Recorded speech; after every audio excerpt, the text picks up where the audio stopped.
We're going to pick up our conversation with Memphis Women's head basketball coach Alex Simmons. We've been talking about the settlement before, but now let's dive into kind of what's going on in Memphis right now at the university as you've been able to get out and start your recruiting. Now, a lot of people may not realize, but you have to recruit almost year-round right now, and bringing in talent to wear your colors is from the transfer portal and high school kids. How do you feel like your current team is stacking up? I'm really proud of the team that we put together going into a new season. We brought in 11 new players. You know, one of my goals in recruiting there's a lot of them, but you know, we want to have Tennessee players on our team, and we've done that. We have 2 Tennessee players, in Corey Allen and Deja Richmond, and then just making sure we're getting the right pieces for how we play. I think that's very important. Sometimes you just take players and you worry about it later as far as if they fit in the system. So I think we've done a good job. Yeah, we see a list on the screen of some of these players that you just mentioned and the signees that you've got at this point, and it's a nice mix, right? I was kind of looking at the stats and trying to figure out, okay, what did you feel like you guys needed to add to be more competitive in this next season? You know, basketball IQ was kind of the top priority for us. We needed more size. And then, as you well know, historically, we always have a very dynamic guard. This year, I think we added multiple dynamic guards who play both sides of the ball. Yeah. Well, size is like the misnomer that everybody's looking for, right? Like, where can you find not only a big kid, but a big kid who's actually got the skill set that you need, and then IQ. I mean, if you can find a kid who really understands how to play basketball anymore, it's tough. You feel like you found those pieces, though, right? I do. You know, Jordan Hunter is somebody who we recruited out of high school. You know, she went in the transfer portal from Auburn, but what she brings on the court leadership-wise, sees things before they're happening, talks to her teammates. She's just an all-around great leader. You know, Amari Williams, post player who has, honestly, she has guard skills around the basket. So she was very, very important for us to bring in that size. Corey Allen, who brings leadership, dynamic guard. Shay Harris, who also brings leadership, dynamic guard, scoring mentality. You know, returners, Tamaya Smith, who's, you know, is expected, I think she'll have a big year, becoming more versatile, getting stronger. So I think just everybody that we added, we have 2 freshmen coming in who, you know, we expect big things out of, one of which was our last addition, Brooklyn Charlo. You know, she has a great pedigree about her, winning a national championship in high school at IMG. So, you know, we're just excited about who we're bringing in. Do you feel like you've been able to put an emphasis on, we'll call them Mid-South, not necessarily just Tennessee? Obviously, you did mention you want to get Tennessee kids, but you're right here next to Arkansas, and you got Mississippi right there as well. Do you feel like trying to find those Mid-South gems has been something you've been able to focus on? I do. You know, it's not necessarily all about who plays on the biggest league or who plays on the team with the biggest deal. Sometimes you find those players, and you can see that in, you know, just in our rosters from the past. You have those players who may have been unknown or, you know, who kind of flew under the radar. They come to college, they're locked in, they're bought into what you're doing, and they become some of your best players. Do you find that it's between transfer portal and mixing high school kids and maybe even JUCO kids in there, how have you been able to maintain and keep the culture of Memphis women's basketball that you want? Because, you know, culture became a buzzword for a little bit there, right? Everybody was saying culture, and then nobody was sure what that meant anymore. You feel like you've been able to create and build that at Memphis? I think we will going into this year. It's been hard the past 2 years because whether it be, you know, the mixture of players. Last year we had a lot of seniors, and then those seniors also came from other places. And I think the longevity of programs happens when you have consistency in players. So I think now and then moving forward, we'll be able to do that. That's good. Do you think that finding that, is that the hardest part, finding that perfect mix? You know, I say perfect, finding that right mix between transfer or JUCO and then high school kids, because there's, I mean, it's no secret, there are less high school scholarships available now than there have been in the past with the portal. So how do you find that right mix where you feel like you're getting the right number of kids? Well, we established pretty early, immediately after the season, that we wanted to bring in players because we knew we were going to lose a lot. So we wanted to bring in players that had multiple years left, you know, a healthy split of seniors and freshmen. So we have 2 seniors, we have 2 freshmen, but also bringing in players who played a little bit at their last school, maybe didn't get a lot of minutes, but they got quality minutes. So I think we do have, for us, because we established it so early and we didn't take players just to take them, just to add to the roster, I think we did do a good job of doing that. Have you been able to get out to many games at the high school level out here in Tennessee, just for people to, name and face recognition? I know how kids and players and parents all feel whenever they see you show up at a game. It's pretty easy around here, especially in Memphis, because, the basketball is pretty good. Yeah. Our schedules, especially in conference, don't necessarily match up with high school schedules. Our off days on Sundays. Yeah. So, you want an off day during the week so that you can get out. But we've tried to make sure that, everybody's seeing the Memphis brand. And what does the Memphis brand mean to you as you're recruiting? Because, you're selling the program to the kids just like the kids are selling themselves to you when they're playing. What does the Memphis brand mean to you when you are recruiting out there? Players that understand what it means to just always trying to reach perfection. I think sometimes we use a crutch of, well, I'm not perfect, so it should be okay that I make mistakes. But always striving for perfection. Every time the bar is raised, we're still trying to reach it.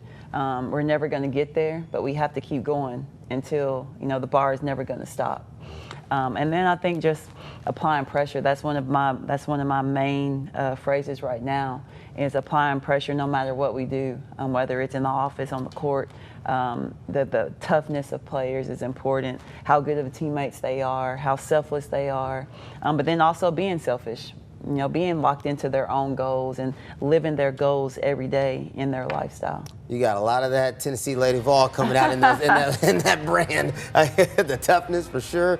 Some of those other things. Would you have a message for high school players who might be watching right now who are thinking, man, I'd love to go play at Memphis. I wish she'd recruit me, but I'm not scoring 25 points a game. Because there's this misnomer that if you're not the leading scorer, you're not going to get recruited. Well, I'll honestly say that's not always the player that we recruit. Development is a priority for me, and long-term development is a priority for me. So, I think just being locked into what you're good at and continuing to work on your craft is important. Being honest, you do have to be picky and be selective on who you play for when it comes to summer basketball, because you want to play for a coach who has those connections. So I just think being realistic about who you are, being the best player, being the best person you can be every day, and things will work out how they're supposed to. Yeah, and a message from me, she won't say it, I'll say it, to parents. Be cool in the stands. Because when your baby scores, they're going to look and see what the parents do. And so if your baby gets fouled, just let her shoot free throws. Leave it alone. Yeah, right. All right. It's funny. I watched a player yesterday before she played. Another game was going on. I just watched her to see how she was. So I don't think a lot of people realize we're not just watching like the in-game stuff. Sometimes it's even before the game starts. Yeah, I have had a lot of coaches tell me that they'll show up early to the game just to watch the kid warm up, to see how she shoots in the warm-up, see how she acts in the warm-up. Do you have your headphones on, not engaging with your teammates? All those little things that sometimes people don't understand. Yeah. Before we get out of here with this segment, let's talk a little bit about the turnaround you expect for this third year, because you did it, you've done it before, right? And for people who don't know, it takes time to turn a program. It doesn't happen overnight. Coming into this season, what are you expecting and hoping for that turnaround to happen? You feel like it's about that time for Memphis? I think this year will be the year for it to happen. Like I said, we brought in some players who I think can, because of our style of play and our system, we brought in players who understand the system, who have a really big and strong basketball IQ. And I think that'll get us more wins, not necessarily put more balls in the basket. So I think this year will be special for us. I think these players are locked into our team goals. It's just time for us to put our heads down and work and focus on us, and not really worry about what everybody else is doing. Seems like the administration has been very supportive as you take the time to rebuild. Do you have any words about that, about them being able to sit back and say, hey, Coach, we got you, you're good to go? Well, our athletic director came to me probably mid-season last year, close to mid-season, and just we had a conversation about, the state of our team with injuries and, players having to play, and was just kind of understanding, but also, every leader wants the best for what they're leading. Yeah. So I think it's very much everybody's on the same page when it comes to where we're going. Now, you've added bodies on the floor, but you've also added bodies on the coaching staff, too. Let's talk a little bit about your coaching additions, too. Who all have you brought in? Now, one of these I'm real familiar with, but I'll go ahead and let you give your staff a shout-out. Yeah, so Bria Elmore, she was actually a graduate manager for us last year. She's also an alum of the program. Should be a familiar name to some local Memphians for our program. But, I just watched her in the past year, and her attention to detail, more importantly, her passion for basketball, her passion to see players get to the next level. And I thought that she deserved to be on the staff as an assistant coach.